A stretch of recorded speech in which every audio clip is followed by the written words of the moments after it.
Hello, and welcome to another episode of Adamo Baseball, where I'm your host, Adamo. And in this episode, I'm going to be breaking down the Arizona Diamondbacks. So I want to start off by saying I think this team is going to be finishing fourth in the division. I was actually a bit torn here originally because I wasn't sure if I wanted to have my picks reflect the Giants finishing third or the Diamondbacks finishing third. Mostly because I didn't really feel like I knew enough about either team. I knew who my top two were in the NL West, and I knew absolute certainty the Rockies are dead last. It's kind of a competition between Colorado, Texas, and Pittsburgh as to who the worst team in baseball is this year. So I knew who was going to finish on the bottom of the division. But I wasn't really sure whether I thought the Giants or the Diamondbacks were going to be third or fourth in the division. So it was whenever I was actually making out the rosters for this spring training series that I decided to go ahead and put them fourth, although I think that 500 is possible. This may actually be a lot deeper division than we give it credit for. Everyone is really looking at the Dodgers and the Padres, and for good reason. But you've got a lot of talent in Phoenix and in San Francisco. I chose to have the D-backs finish fourth rather than third because I think that the Giants' lineup is a bit younger with slightly more talent. The Diamondbacks have that ace starter, but outside of that, they don't really have that gut punch that could really put them in front. And by gut punch, I don't mean like one player because they do have a superstar on their team, but they don't have really that foundation.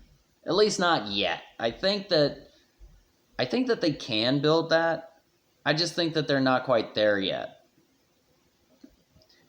That being said, I do think that they will at least compete for a 500 record. They weren't able to make the playoffs last year,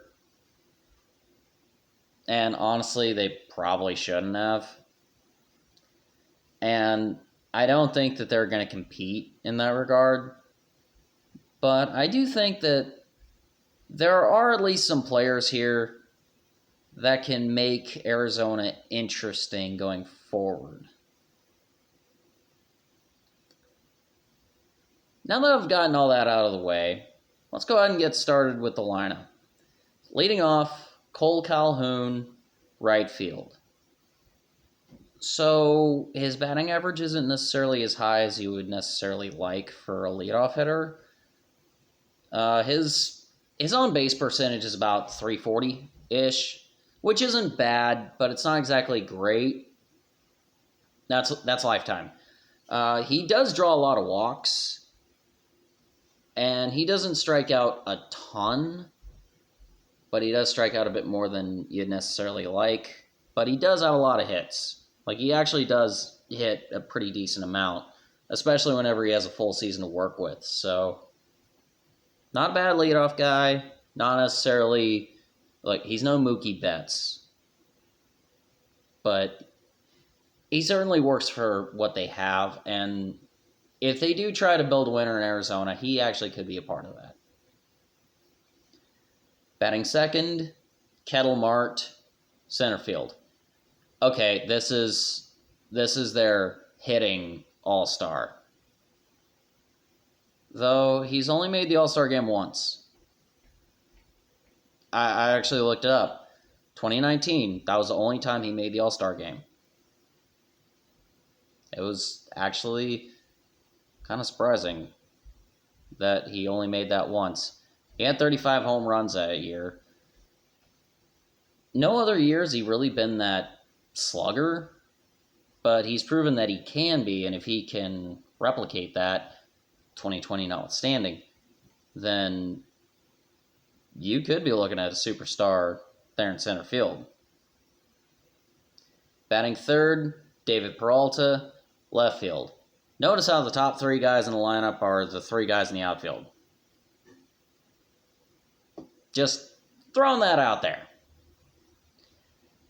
David Peralta, not the greatest hitter in the world, but he does have power, and he can hit for power. He's just not necessarily always going to hit for power. So maybe not. If I'm not mistaken, he made the All-Star game in 2018, and he had 30-plus home runs that year. If I'm not confusing him with someone else, but I think I'm right about that. So he actually could be good. Batting fourth, Christian Walker, first base. It's pretty common to have a first baseman hit cleanup. So,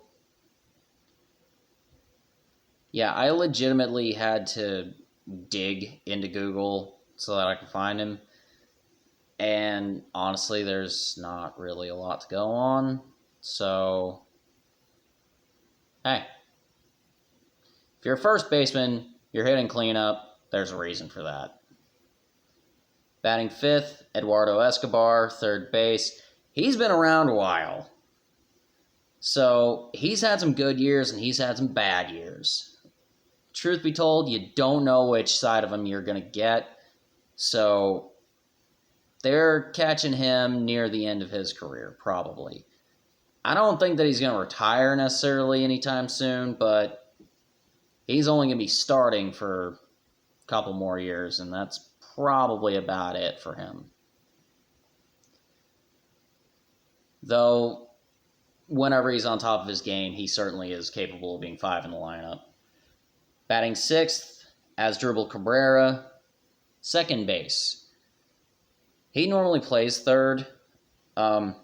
He's only playing second because Escobar is playing third. A little weird, but different thing. But, yeah, so he's definitely a better infielder than he is a hitter. He was the guy that the Nats picked up last year to try to fill the hole left by Anthony Rendon. That didn't really work out. If it had, he would still be there. He's had some good years. He made a name for himself in Cleveland a long time ago. But it really feels like a long time ago since he's been, like, a big deal. So he may be nearing the end of his career, too. Batting seventh, Nick Ahmed, shortstop. So I remember looking this guy up last year, but I couldn't remember what I had found whenever I looked him up this time. He's still young. He hasn't really had a chance to prove himself yet. So this is going to be his year to actually show that he can step up and be the next big guy on campus, if you will. So if Eduardo and Asdrubal are gone next year, Nick Ahmed may be next man up. And then batting eighth, Carson Kelly, catcher. Definitely the type of catcher who's there to handle a pitching staff, do what he does behind the plate, not beside it. I've gone over this a million times, and frankly, I think I'm done beating that dead horse. He's not a good hitter. So the lineup, it's got its pluses, it's got its minuses. Some are young, some are definitely veterans. Really, I don't really know how well this offense is going to click. It has the potential for a good offense. I think it's going to be about average. That's why I'm picking them to be a 500 team. If they finish with better than 78 wins, it's a successful season. If they have more than 84, it was a really successful season, and they should be proud. But I think that between 78 and 84 is realistic for them. Most teams don't finish dead at 81 and 81, so really, you really can't tell. If anyone is going to do it this year, it's probably them. For their rotation, all right, so here's their actual superstar, Madison Bumgarner. I understand Arizona wanting Madison Bumgarner. Let's face it, what team wouldn't want Madison Bumgarner? The man's got 3 World Series rings and was the ace on the Giants when he got those 3 World Series rings and has actually been able to maintain that. What I don't know is why he wanted to go to Phoenix. It's hot. It's dry. He's not going to compete for a World Series out there. I don't know how many athletes see it this way, but my personal take is you get paid millions of dollars. Cool. What can you do with $23 million that you can't do with $25 million? Or what can you do with $25 million that you can't do with $23 million? I'm sure people have answers to that, but really, what's the point? I don't know how much Mad Bum's getting paid. But once you've already established yourself financially as an athlete, and if you know how to protect yourself and not get scammed and be able to maintain your lifestyle and know how to even after, or years from now, after your playing days are done, because you know it's not going to be coming in forever. The only thing you really have at that point is a championship. Now, I know he's already got 3 rings. But come on, who's not going to want to win more? And at that point, what else do you have left to play for? I don't know if he's won a Cy Young or not. Probably. But really, that's what you play for. He's won everything that there is to win. All he can really do is just try to win another one, and he's not going to do that in Arizona. That's why I don't know why he wanted to go there, but I think I've beaten that dead horse. So, moving on. Pitching second in the rotation, Zach Gallen. I think Arizona's got pretty high hopes for him. Because what I read, he's got limited pitches this year, but apparently he's got some really good stuff. If you got pitch limit, it's usually because of injury. But I think that the way they see it, it's actually because of 2020. Pitchers weren't able to pitch as much as they're used to throughout a season, so they have the whole dead arm issue. So it may be to get him back to being able to pitch as much as he should, though he's only going to be able to go so far. But apparently, they got high hopes for him. So maybe that's why they wanted Mad Bum so bad, so that he can preach a little bit to the younger guys. Merrill Kelly. So what I saw from him, it looks like he's not bad. He's right about where he should be, about third in a rotation. He's not going to blow the doors off anybody, but he's right where he ought to be. Luke Weaver is fourth, and apparently he's not too bad.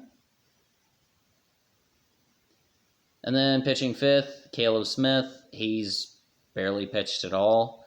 So really, this is his shot to prove whether or not he's a good pitcher. Outside of Madison Bumgarner and Zach Gallen, there's really not a lot to talk about with the rotation. So I think I made my feelings pretty clear there. Their closer, Joakim Soria. There's a name Royals fans remember because from 2007, yes, he came into the league in 2007, through 2011, he was the Royals closer. 2011 is whenever he had that Memorial Day meltdown. And basically, this is what happened to his career after that.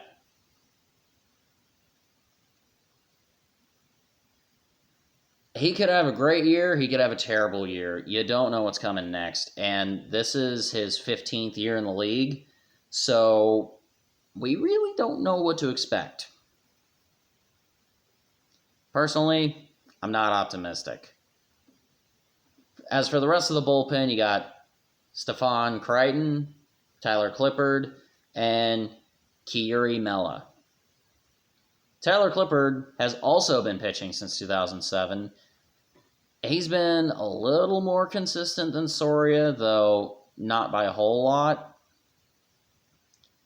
And he has potential to be, at least have a good year.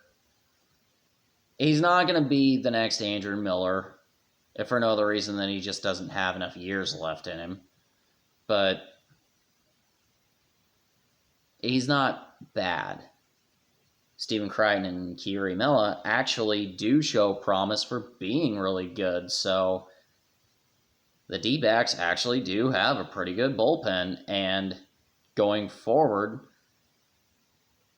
actually, if teams are looking to a team to trade with to try to,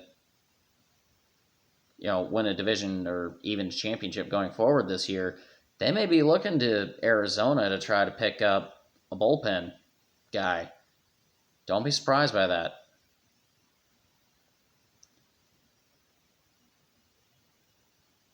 Honestly, I don't really know what else I can really say about this Arizona team. I think I've pretty much hit all the nails on the head, at least the ones that feel important right now. Now, months from now, I may be looking like an idiot. But then again, I'm okay with that. Those are my thoughts. And if you'd like to let me know your thoughts, you can do so down in the comments below. Or if you're listening on my podcast, you can come over to my YouTube channel and leave some comments below. Or you can send me a message on Instagram, Adamo_baseball. I'll read it. With that being said, thank you for listening and watching. Cheers until next time.